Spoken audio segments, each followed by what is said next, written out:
चार भाई थे। एक बार वे कहीं जा रहे थे। चारों बहुत ही बुद्धिमान थे। पहले हर छोटी से छोटी बात को ध्यान से सुनते थे, हर चीज़ को ध्यान से देखते थे और फिर उसके बारे में बात करते थे। उन्होंने देखा कि एक सौदागर परेशान होकर घूम रहा था।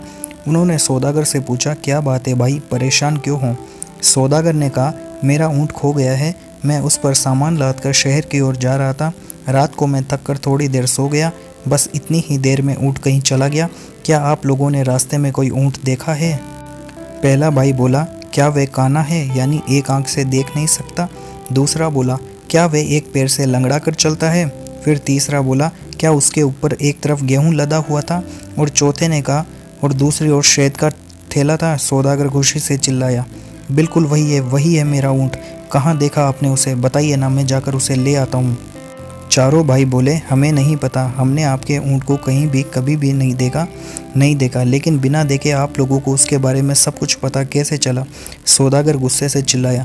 सौदागर को विश्वास हो गया कि इन्हीं चारों भाइयों ने ऊँट चुराया है और अब झूठ बोल रहे हैं। वह उनको जज के पास ले गया। जज ने भाइयों से पूछा, अगर तुम लोगों ने ऊँट को कभी देखा ही नहीं तो फिर तुम उसके बारे में अच्छी तरीके से कैसे जानते हो? तब पहला भाई बोला, बहुत सीधी सी बात है साहब, हमने देखा कि एक ऊँट के पैरों के निशान है रास्ते पर। साथ ही हमने देखा कि रास्ते की घास सिर्फ एक ओर से किसी जानवर ने खाई है।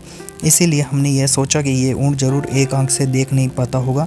दूसरे भाई ने कहा, श्रीमान, रास्ते पर जो पैरों के निशान थे हमने उन्हें ध्यान से देखा। एक पैर के निशान गहरे थे और दूसरे के हल्के। इससे हमें पता चला कि ऊँट जरूर एक पैर से लंगड़ाता होगा। अब तीसरे भाई की बारी थी। वह बोला, श्रीमान, लगता है ऊँट अकेले घूमते घूमते किसी झाड़ी में फंसकर निकला था, इसीलिए उसकी बोरी में छेद हो गया था। उस छेद से गेहूं के दाने गिरे होंगे। यह दाने रास्ते पर एक और गिरे हुए थे। चौथे ने कहा, और दूसरी ओर शहद की कुछ बूंदें टपकी हुई थी। इससे हमें लगा कि जरूर ऊँट पर एक और गेहूँ और दूसरी ओर शहद लदा हुआ होगा। जज समझ गया कि चारों भाई बहुत बुद्धिमान हैं। जो कुछ वे कह रहे थे वह सब ठीक था। इसलिए जज ने चारों भाइयों को सजा की जगह पुरस्कार दिया। पुरस्कार ये था कि जज ने चारों को अपनी सेवा में रख लिया। उसके बाद चारों ने जज के साथ मिलकर कई अपराधियों को पकड़वाया।